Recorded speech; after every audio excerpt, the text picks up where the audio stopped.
Welcome to this episode of Chatting with Stacks. I'm your host, Bill Stacks, and today I got John Palermo. I go, oh my God, you got all this, you know what I mean? They're stealing, they're claiming more than we took.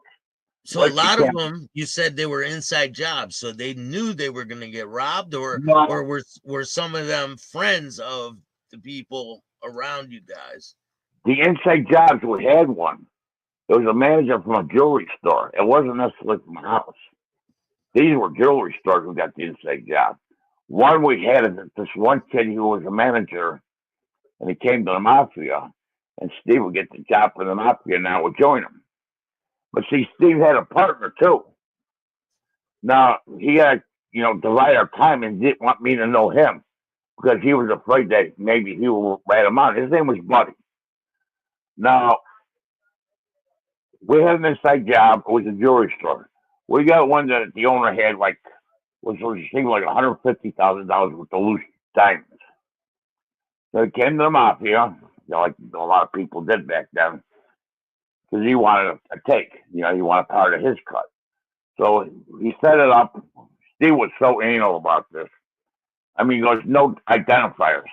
So we would dress in black from head to toe. He didn't want no skin showing, no lips, no eyes. So we had to wear blacked out mask because he said we're going to be on camera. And we had to wear sunglasses. He says we don't want to show them that we're white, what color we were. We had to wear gloves, black, we're all blacked out. So that's when he cleaned up. I mean, this guy was so good. See, my stepfather used to fence and stuff. Now, we had a ping pong table in the basement. This guy had high volume thieving. We had from one end to the other end of the ping pong table, 3 inches thick. There was jewelry all over it. I mean, you couldn't see the bottom of the ping pong table. This is the volume this kid had. You know what I mean? He was stealing. He made himself a rich man. Like But Rolexes, diamonds, right? oh my God, Necklaces. that's everything, man, buddy. Everything. The guy was incredible. He knew his shit. That's why they call him a top thief. You know. Now, Steve, I had to stop because I was getting pissed. I was going to pay my fair share. I was, getting killed, almost got caught. So I talked to Steve, and I said, you know what, Steve? Let me try it. Let's do one last one. Let's rob a house where people are sleeping in their beds. I had the balls. Now he Yeah. had to teach me. He says, listen, he coached me, goes, there's a lot of weird shit you got to do because the simplest noises to wake up a person. So he goes, go turn the door handle. So I turned it, and then I let go. He says, do you hear the recoil of the door? That makes noise. He goes, now turn the door handle and let slowly through your hands go retract back into position so no noise will happen. I don't want to stuff this door down his rear end because we were doing this all the time. Yeah. And he says, now when we walk upstairs, we walk against the wall because you walk in the middle, that's where the wear spots are in the stairs and the floor. Because they'll creak. He said everything's more secure against the wall and against the rail. So here we are like Spider-Man going, we get to the house, but what we did is we make sure 2 entrances were free. So if we had to run out, that's why I like thieving because no guns. You can't carry weapons because that's a double charge. You get Yep. caught thieving, then they can charge you with armed robbery if you're carrying a weapon with you. So Steve, we were going through the motions. We creeped in the house and people were, sleeping. The guy has a snoring problem. You could hear him. So we made a little noise. It wouldn't matter. So he tapped me in the back and he pointed. He goes, like, I don't want to go in that bedroom. He wanted me to go in that bedroom. So here I'm crawling against the wall. And guess what I see? Well, The most beautiful naked girl laying there sleeping. I'm an adolescent kid. And I said, no, don't touch her. You're a professional thief. Don't touch her. I said, my God, why did you do this to me? So I went there, I grabbed her jewelry, we got out of the house. We While robbed it. while she's sleeping in the bed, you're in the same room with her. Yes, I was crawling on the floor trying to grab the jewelry she had on her counter, on her thing. And this guy had balls, man. He was good. He was good. He was a true professional. Now, the moral of the story with Steve. His name was Steve Garcia, and his partner was Bunny Ryan. And they so happened to be the two thieves who took part in the Tony Carter's house robbery. Speaking of that, I wanted to bring that up. Not to be jumping all around. No, we're gonna go. We'll go with but yeah, let's talk about the Tony Accardo robbery. Okay, now. Because a lot of people don't know. You enlightened me on the whole situation. I thought I knew about the situation, but then you told me what really happened. I'm like, wow, that's insane. There's a lot of people out there don't know what really went down with this. You know what I mean? Because not too many people talk about it, knowing the thieves personally. I knew the two thieves personally. Like I said, I robbed the house so she taught me what to do. And what happened was Tony Accardo, these boys Buddy Ryan, Steve Garcia, they know nothing about the Mafia. Even though they're considered thieves, part of Mafia, they're part of the crew. And the thing with these two guys, they were professionals. They were told convincingly Tony Accardo was retired. He's no longer in the Mafia. He's a low-key guy now. He's got nothing to do with, Mafia anymore. Because he wasn't staying in Chicago area, right? He was always in Palm Springs. He was always in his retirement home. So Tony Accardo had a bodyguard watching his house. So to lure the body, they knew it. So they convinced these two guys to take part in this robbery.